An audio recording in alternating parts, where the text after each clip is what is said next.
Psicosis es una presentación de Superautos Doral. Miércoles 27 de septiembre, el señor Chugo Torrealba, que está aquí, yo le contaba a Chugo que María Fernanda, que era nuestra jefa en Globovisión, decía que Chugo era popular porque se parecía a Oscar de León, porque en esa época tenía bigote.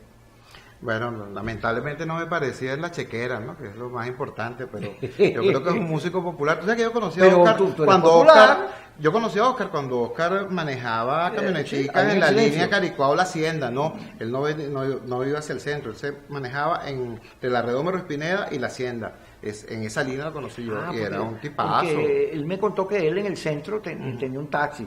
Eso fue después. Eso fue, entonces ahí fue que cantaba y la gente lo aplaudía. Pero bueno, pues no es malo. No, en lo absoluto, yo creo que es un músico popular excelente. Y yo creo además en la reivindicación de lo popular, no de lo populachero, de lo popular. Ajá. Y yo creo que Oscar es un excelente ejemplo de eso. No, la gente te extraña. Tú sabes que tu salida de la mesa, que yo siempre defendí, me pareció una injusticia y luego una trampa, un truco de todos los partidos, cómo es culpar al sofá de los errores de ellos. Y que la MUN por ciento está padeciendo de eso ahorita, porque hay un enorme rechazo, producto que no explicaron nada, no hicieron ningún balance, no le dijeron a la gente por qué salimos de A y nos metimos en B. Por el contrario, más bien intentaron metiéndose en B, diciendo que era una continuación de la resistencia, cuando la elección no era eso. Sí, yo vi un candidato diciendo que los candidatos somos los escuderos de ahora, y por supuesto eso generó un profundo rechazo, porque justamente era hasta una falta de respeto. Pero yo coincido contigo, aquí no hubo la necesaria explicación de cómo se pasaba de la retórica inflamada, prácticamente insurreccional, al tema de que, mira, vienen las elecciones regionales, vota por mí. ¿Qué había que hacer? Un balance. ¿Por qué el balance? Bueno, porque sencillamente si tú en vez de hacer un balance pasas la página, te niegan la posibilidad de aprender. El balance te permite capitalizar éxitos y aprender de tus errores. Y un respeto con la gente. Por supuesto. Y además eso, permitirle a la ciudadanía que crezca contigo en la construcción de la conducta a seguir. Tú hiciste un balance, que lo escribiste en estos días sobre las primarias, y dijiste que la gente al final sí hizo su juicio. La gente hizo su juicio e hizo su balance. Ahí está. La gente castigó a los protagonistas de la salida parte 2, concretamente a los señores Capriles y Guevara, castigó a quienes pudiendo hacerlo no construyeron un referente alternativo, a los señores Rosales y Falcón, pudiendo hacerlo, bueno, porque no basta con decir eso era un error, también había que un planteamiento alternativo y no se produjo. Y finalmente se le dio un premio a aquella gente que descaraqueñizó la política y salió al encuentro de la Venezuela profunda. ¿Quién lo hizo? Bueno, el señor Henry Ramos Alú.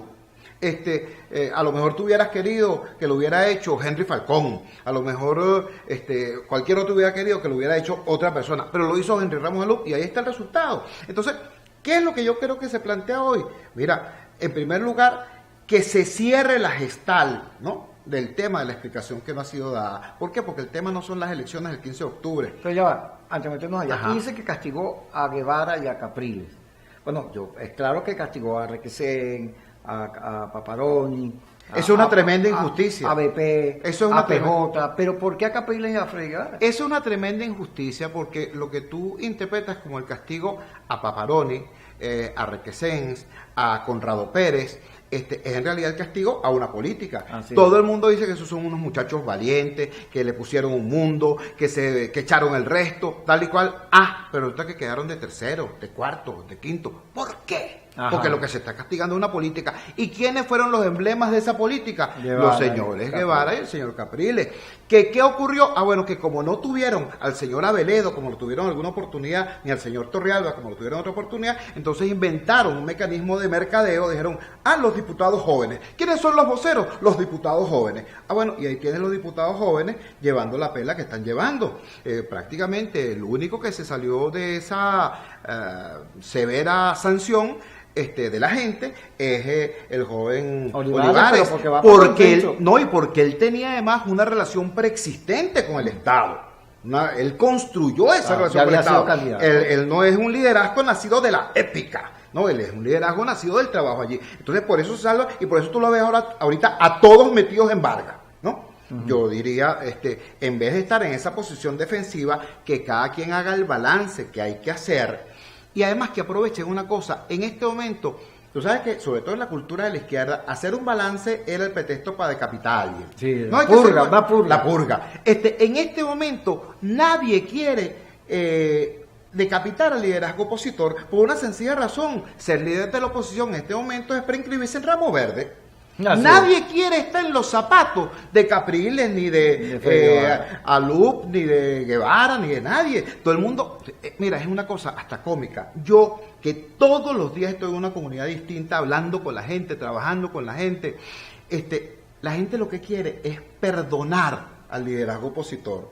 Que le den la oportunidad. O sea, mira, vale, pídeme por favor la disculpa, pero yo sí, vale, cómo no. Le echaste pichón, no ganaste, pero le echaste pichón. Claro. Pero fíjate, se insiste en que una de las claves es identificarse con los problemas de la gente, con la crisis, con el hambre, con la inseguridad, con lo que cuesta comprar la comida, etcétera. Sin embargo, en la MUC el discurso sigue siendo vota, no vota.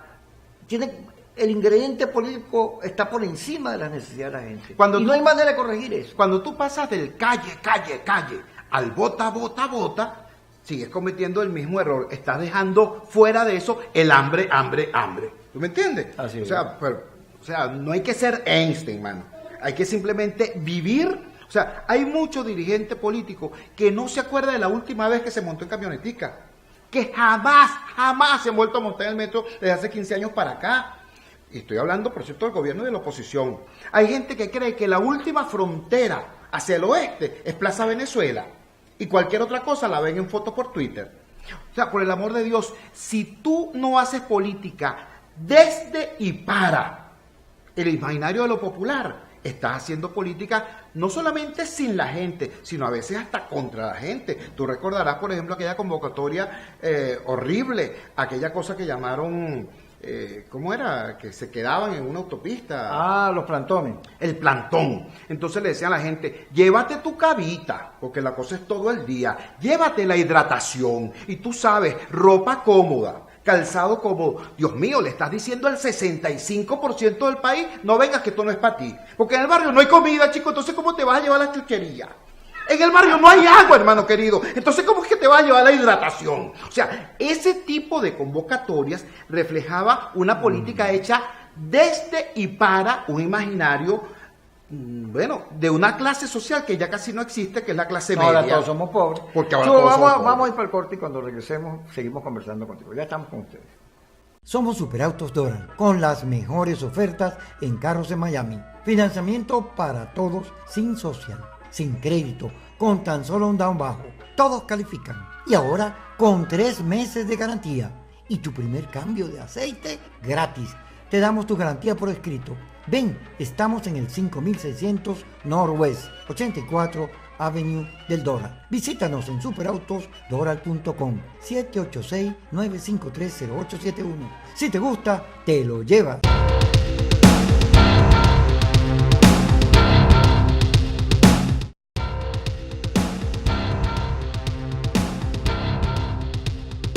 Yo con nosotros que está, me gusta todo lo que estás diciendo. Qué bueno. Porque además me parece que por ahí van los tiros, como se dice. Ahora vamos a meternos en otro problema que yo lo he pensado mucho, porque nosotros estamos en redes, es lo que queda. Además es un espacio nuevo, a mí me gusta mucho. Y en redes está el radicalismo como yo no digo posesionado, sino poseído. Es donde desatan las cosas más insólitas. Uno, porque el gobierno monta unos laboratorios e incide en el estado de ánimo de la oposición. Como la oposición está deprimida, entonces la jurungan, la llevan para acá, la ponen para allá. Pero también hay gente que, Patricia Poleo, gente así, la gente que está en Ghana, en Soy Venezuela, que tiene un pensamiento muy radicalizado, que a mi juicio es una reproducción del odio de Chávez, de todo ese discurso, de la confrontación, y entonces por cualquier cosa te caen a tiro. Te insultan, te dicen chavista, bueno, te tratan peor que lo que tratan al gobierno. Entonces, una vez me pregunto yo, bueno, pero ¿qué unidad es esta? Una unidad donde hay unos partidos que se unen para fregar a otros, donde los puestos son más importantes que ganarle a Maduro, donde tienes unos aliados que te dicen que tú eres un cooperante si tú no haces lo que ellos quieran. O sea, ¿qué tipo de unidad es esta? Se supone que la unidad es para ganarle a Maduro y para que todo el mundo crezca, para hacernos fuertes, no para hacer fuerte uno nada más. Fíjate que como estás hablando de 3 problemas por el precio de uno. El primer problema es de fondo, es un tema social. en toda sociedad, el actor más dinámico, el que produce y lidera los cambios, generalmente es la clase media. Ahora, en el caso venezolano, la clase media odiaba la política. Pasó los 40 años de la experiencia democrática diciendo la política es sucia, la política es cochina, la política es fea, no te metas en política. Yo prefiero un hijo X cosa que antes que político. Y esa clase media antipolítica votó contra Deicopé porque había que castigar a Deicopé en el año 98 y puso a Chávez. ¿Tú me entiendes? ¿La clase media? Sí, señor. Uy. Déjame decirte lo siguiente, está probado estadísticamente, en esas elecciones del pasado, los pobres generalmente lo que hacían era hacer parrilla y beber cerveza, ¿no? El día de las elecciones, pero la movilización era fundamentalmente de los sectores de clase media. Bueno, esa clase media se dio, y yo creo que eso es un mérito histórico que hay que reconocerlo, se dio rápidamente cuenta del error. La ruptura entre la clase media y el chavismo se dio ya en el año 99-2000 a propósito del tema educativo. Con mis hijos no te metas, decreto 1011, tal y cual. Pero ya estaba el tipo en el poder. Entonces, empieza el proceso de confrontación, de politización de la clase media contra el proyecto autoritario. Es decir, tenemos a todo un sector social que tiene metido en política, sí, desde el 99, 2002, 2001, tiene 17 años metido en política. ¿Cómo son los políticos a los 17 años? Los políticos a los 17 años, es decir, los adolescentes en política son irreflexivos, son apasionados, son emocionales. Cuando las cosas están bien, están así eufóricos. Y cuando las cosas se ponen mal, se deprimen. Esos son los políticos de 17 años. Bueno, tenemos todo un sector social que tiene apenas 17 años en política. Ojo, ahora, esto coincide con otro hecho, que es un hecho tecnológico. Las redes sociales existen justamente desde hace 15, 16, 17, 18 años. Es decir, tenemos a una clase media adolescente en política que es comunicacionalmente hablando la clase media más poderosa que haya habido jamás en Venezuela. Entonces, te encuentras tú con esto que está ocurriendo a nivel de las redes, eso que tú llamas la radicalización extrema en las redes, que no se corresponde con las realidades del país. Con nada que ver. Por un lado, eso. Entonces, repito, yo no estoy calificando ni descalificando a nadie. Yo estoy hablando de un hecho histórico, tanto a nivel social como a nivel tecnológico. En segundo lugar, el tema entonces de los partidos. ¿Qué ocurre con los partidos? Tú dices, bueno, ok, pero ahí está la experiencia, el debate, exacto, la experticia, la profesión, los líderes. Bueno, resulta que en nuestro país los líderes, en vez de orientar a las masas, acostumbraban a surfear a las masas. Antes se la pasaban pendientes de las encuestas, ahora es del Twitter. ¿Por dónde van los tiros? Déjame ver quién es tendencia. Ajá, entonces, claro, entonces te pones a ver unos tipos que son liderados por las redes sociales. Redes sociales donde esa inexperiencia y esa adolescencia política tiene un peso desmesurado. Entonces tienes a unos tipos que, ¿cómo te digo? Son tendencias, imponen hashtags, pero pero quedan de cuarto en el Táchira. ¿Tú me entiendes? Entonces, eso tiene que ser entendido y metabolizado. Ojo, como todo el mundo sabe, yo no milito en ningún partido y yo le he regalado años de mi vida para que todo el liderazgo político se recupere, se recentre, se posicione y sea exitoso. Ahora, la manera de que sea exitoso es pero el liderazgo político, que además le dice al auditorio lo que quiero oír, no le gusta que le digan la verdad. ¿Tú viste Dunkerque? No la vi. No me gustan las películas de guerra. Bueno, yo invito.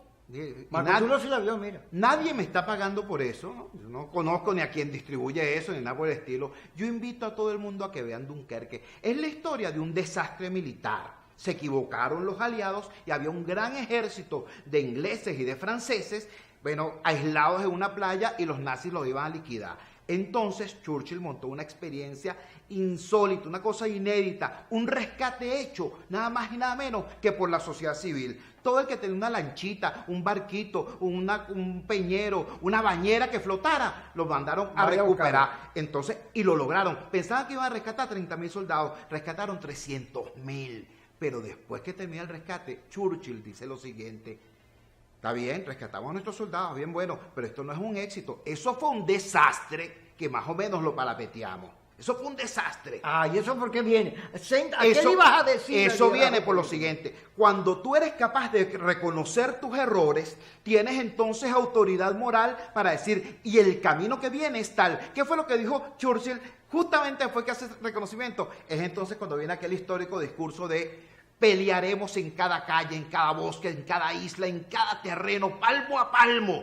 Pero vamos a vencer al nazismo. Aquí lo que viene es sangre, sudor y lágrimas, pero vamos a vencer a Hitler. Ese es el contexto de ese famoso discurso de Churchill, ¿tú me entiendes? Pero ¿qué ocurre, fíjate, cuando el liderazgo político, el que dirige, ve al otro como un competidor, porque lo que está pendiente es llegar a Miraflores, y entonces no reconoce el error porque es debilidad, me vas a comer, y tiene un comportamiento en el cual no hay debate, todo es emocional, todo tiene un interés secundario, terciario, por ahí oculto, no hay honestidad cuando se habla con la gente, y luego, una cosa horrorosa, que no entiendes ni comprendes que el país de verdad está pasando hambre, de verdad tiene problemas de electricidad, de agua, y eso nunca está en tu discurso, sino el objetivo político. Eso me lo vas a contestar cuando regresemos, porque vamos a ir al corte.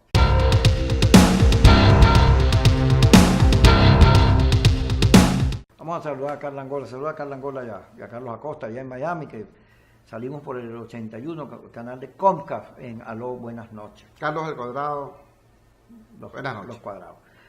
Sigamos con Chu. Chu, ¿qué pasa cuando el liderazgo no entiende su papel? Y entonces él no es el que da el ejemplo, él no es el que debate, que discute, el que oye, sino él es un cerrado.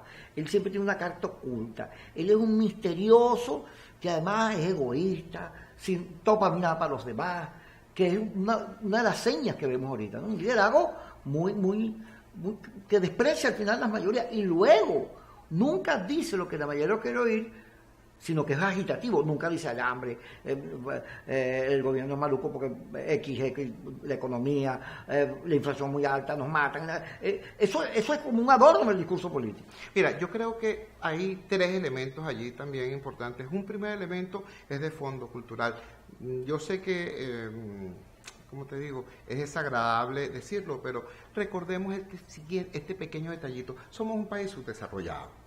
Entonces, nuestra clase política adolece también de esos problemas. En un país desarrollado, se supone que la clase política debe entender que el liderazgo eficiente es el liderazgo colaborativo, el liderazgo cooperativo.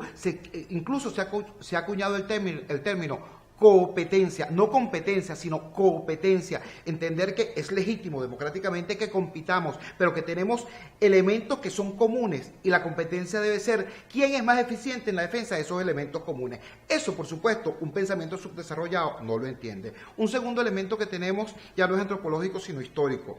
Nosotros tenemos hoy un liderazgo cuarentón, casi cincuentón.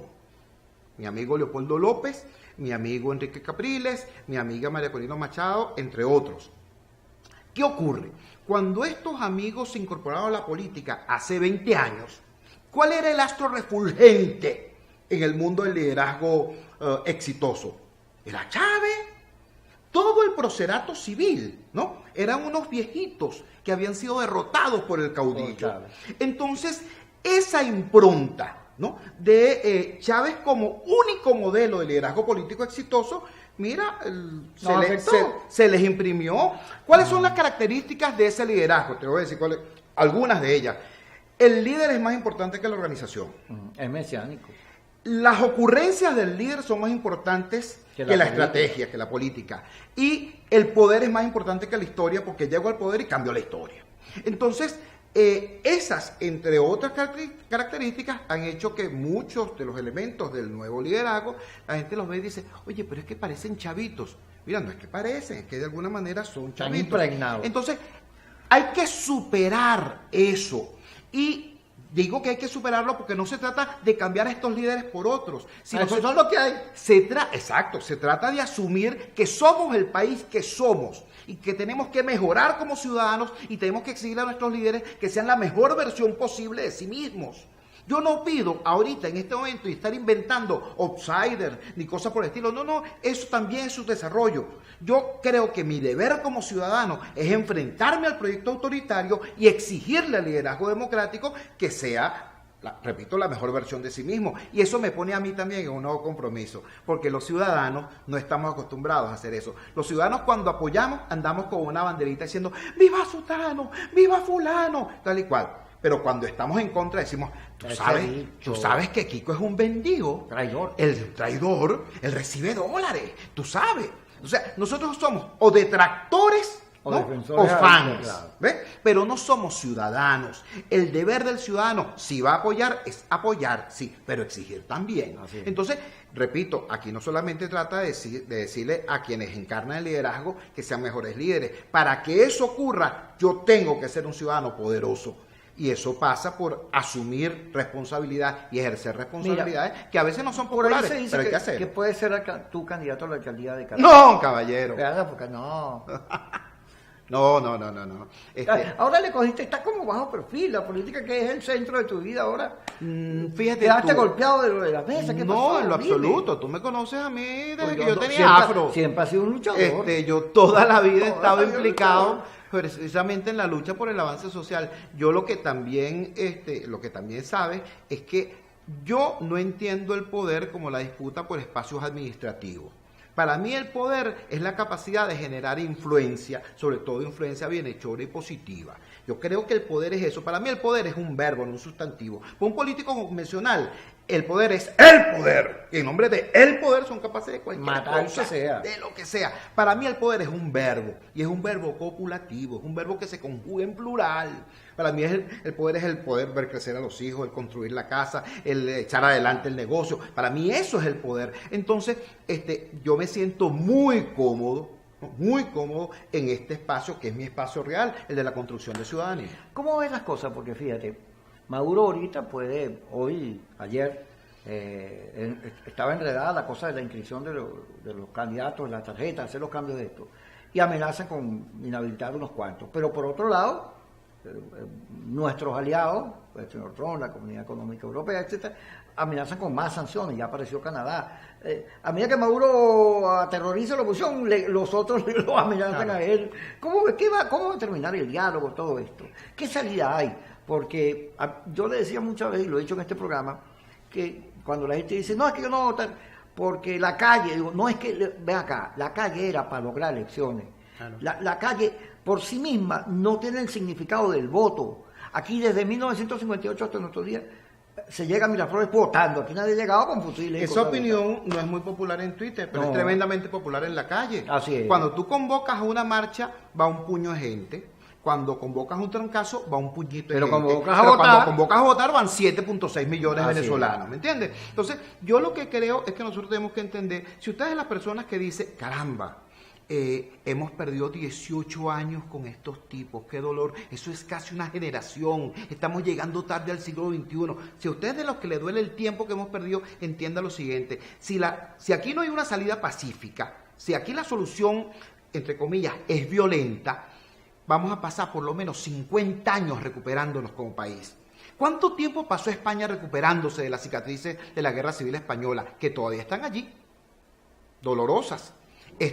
Repito, si a usted le duele los 18 años que hemos perdido, imagínese lo que sería perder 50 más. Aquí, para que haya solución, para que haya la transición tiene que ser pactada para que sea pacífica, y tiene que ser pacífica para que sea exitosa. Repito, no hay que ser Nostradamus, caballero, hay que tener apenas sentido común. Ahora, eso implica un ejercicio de ciudadanía y una calidad de liderazgo inmensa. Vamos por un proceso extremadamente complejo, vamos para una transición sin hegemonía, y en una transición sin hegemonía, la habilidad política, la autoridad moral del liderazgo es fundamental. ¿Por qué se salvaron los españoles? Porque había una institución que sirvió de pivote, la corona.